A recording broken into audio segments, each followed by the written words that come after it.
своим читателям и господинаря, кои за својата страст, посветеност и љубов кон книгата останаа нашите најверни придружници. Ви благодарам.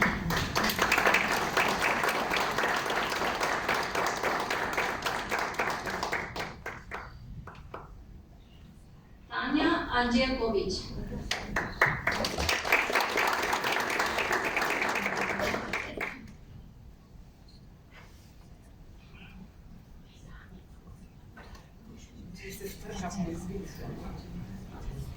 Slobodanka Dobrevska.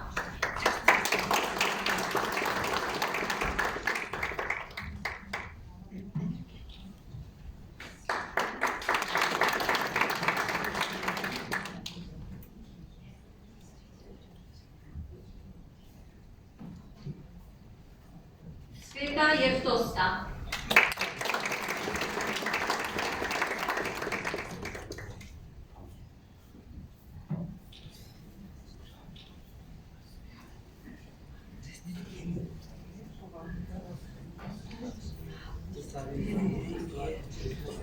Ubavka Ivanovska.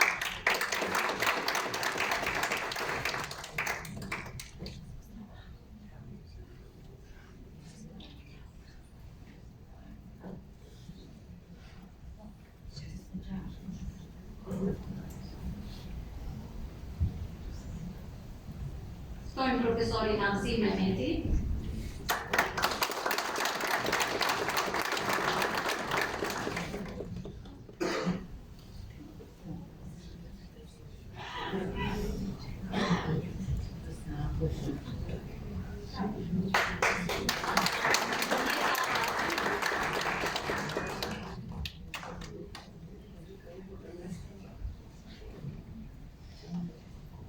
Julieta Abazi.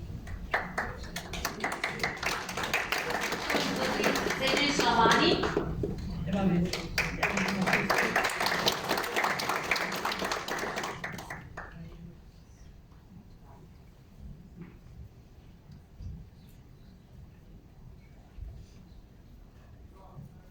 Ceylan Luma.